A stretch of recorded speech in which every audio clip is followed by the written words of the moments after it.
Assalamualaikum warahmatullahi wabarakatuh.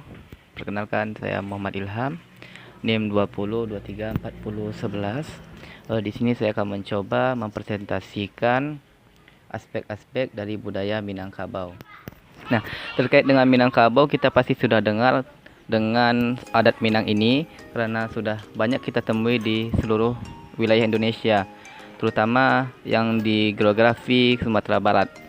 Orang Minang ini kerap dipanggil dengan orang Padang, sesuai dengan ibu kota Sumatera Barat, yaitu Padang. Kebudayaan Minangkabau ini mempunyai kekhasan tertentu dalam aspek-aspeknya, seperti dalam penamaan, ya, dalam sejarahnya. Dahulu kala ada seorang yang bernama Adiawarman memimpin Pagaruyuang yang berperang melawan kerajaan Majapahit dari Jawa. Nah, jadi untuk menghindari peperangan besar-besaran, pertumpahan darah, salah satu penasihat raja menganjurkan untuk melakukan adu kerbau. Nah, yang dimana pertaruhannya apabila Adiawarman dari Pagaruyuang memenangkannya, maka Majapahit harus kembali ke Jawa. Sementara jika kerbau dari Majapahit menang, maka kerajaan Pagaruyuang harus diserahkan kepada kerajaan Majapahit. Singkat cerita, kerbau dari Pagaruyuang memenangkan pertandingan yang menolak kembali kerajaan Majapahit kembali ke Jawa. Nah, disitulah asal muasalnya nama Minangkabau, yaitu menang kerbau. Nah, dalam aspek Minangkabau banyak sekali kekhasan tertentu, seperti dalam aspek bahasa. Minangkabau memiliki bahasa tersendiri yang dekat dengan bahasa Melayu. Tidak hanya itu, di beberapa suku Minangkabau juga memiliki bahasa khas yang berbeda-beda dalam penamaan beberapa suku katanya. Nah, yang kedua ada aspek mata pencaharian. Mata pencaharian Minangkabau tentu biasanya seperti adat yang lain, seperti yang di perbukitan menjadi petani, dan yang di daerah dekat pantai, laut, maka akan menjadi nelayan. Namun dalam mata pencaharian ini ada suatu pekerjaan yang unik dalam Minangkabau. Contohnya seperti perantauan. Jadi perantauan ini, orang-orang Minangkabau akan pergi ke luar Sumatera Barat atau keluar dari tempat tinggalnya ke daerah lain dan mengambil pekerjaan yang berbeda di sana itu. Dan pada umumnya akan menjadi karyawan dari orang Minang juga. Tapi biasanya orang yang mempunyai modal akan pergi ke perantauan dan membuka rumah makan. Biasanya kita kenal dengan rumah makan Padang, bahkan sudah terkenal di era internasional. Nah, yang ketiga ada aspek kekerabatan atau sosial. Dalam aspek kekerabatan dan sosial ini, Minangkabau memiliki suatu ciri khasnya, seperti adanya sistem matrilineal. Matrilineal ini suatu keturunan yang didasari dari darah ibu. Jadi kalau kita biasanya dari adat lain, kita mengikuti adat itu dari ayah, kan? Ayah turun ke anak laki-laki. Sementara dari Minangkabau itu dari ibu turun ke anak perempuan dan ke anak perempuan. Dalam turunan ini, seorang ibu akan memegang semua aspek atau aset seperti pendidikan anak, dan juga harta, tanah, warisan, dan turun-temurun.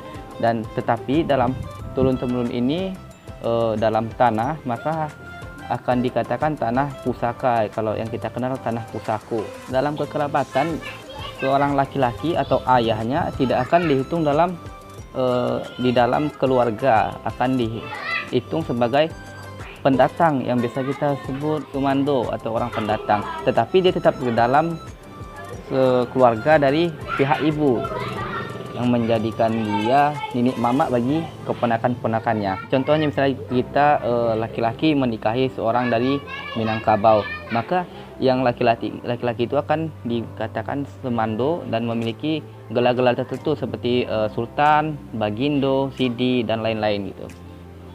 Nah, dalam proses melakukan hukum dalam Minangkabau itu ada yang namanya Ninik Mama. Ninik Mama ini akan menjadi penentu bagi generasi selanjutnya gitu. Jadi Ninik Mama ini yang akan mengontrol dengan keponakan-ponakannya gitu. Misalnya ada yang ingin melakukan pernikahan, maka yang dipanggil pertama kali adalah Nyi Mama yang akan mengatur semua urusan-urusannya terkait dengan adat gitu. Yang selanjutnya ada aspek pengetahuan atau ilmu pengetahuan.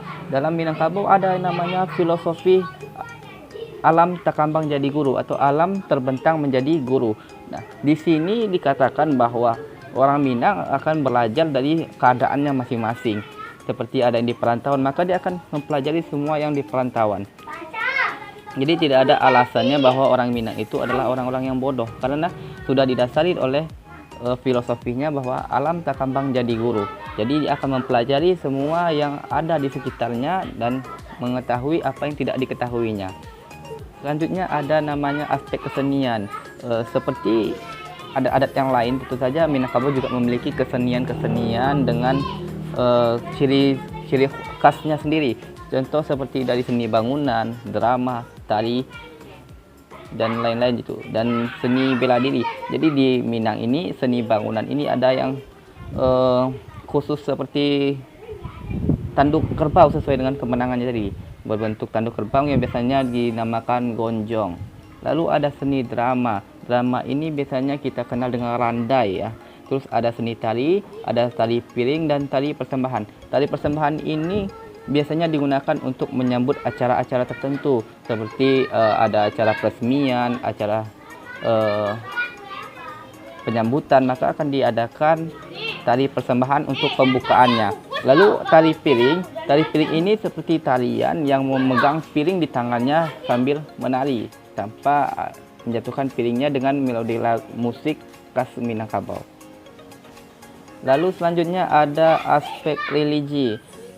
Dalam Minangkabau ada yang namanya adat bersandi syarat bersandi kitabullah. Dalam bahasa Indonesia itu adat bersandikan syariat yang dimaksudlah syariat Allah, dan syariat bersandi kepada kitab Allah yang dimaksud adalah Al-Quran.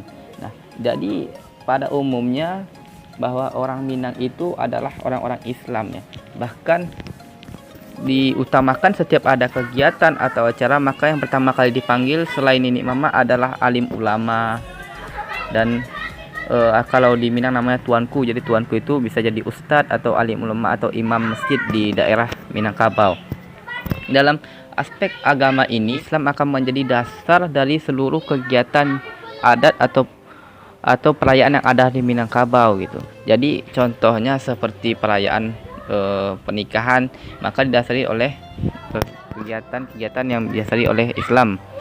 Dalam aspek agama, orang Minangkabau akan mendasari semua kegiatannya itu sesuai dengan syariat Al-Quran, tidak ada yang melenceng. Jadi ada istilah jika orang Minang keluar dari agama Islam, maka sama saja dia keluar dari adat Minang itu. Jadi bisa dikatakan bahwa adat Minang menjadi salah satu adat yang didasari oleh agama Islam. Nah, selanjutnya dalam aspek perayaan. Dalam perayaan ini seperti biasanya kalau bagi orang Minang ada proses-proses tertentu yang mungkin kita tidak temui di adat-adat lainnya. Contoh seperti dalam pernikahan. Pernikahan itu diawali oleh pinang meminang. Bahkan ada pinang meminang ini yang melakukan sistem mantan lapek. Setelah pinang meminang, batimba tando, seperti pertukaran cincin. Lalu ada namanya malam bainai. Setelah itu basanda dan pajamuan. Setelah itu ada manjalang. Tidak hanya pernikahan, juga ada yang namanya yang dirayakan dalam itu ada sunat rasul. Ada juga perayaan yang didasari oleh upacara seperti tabui. Biasanya bagi orang Minang di daerah Pariaman ada namanya tabui, berupa patung yang digoyang-goyang lalu dibuang ke pantai. Terus ada namanya mantan pembukuan. Jadi mantan pembukuan ini maksudnya adalah mengantarkan bukaan ke masjid untuk perayaan sekali dalam satu bulan Ramadan.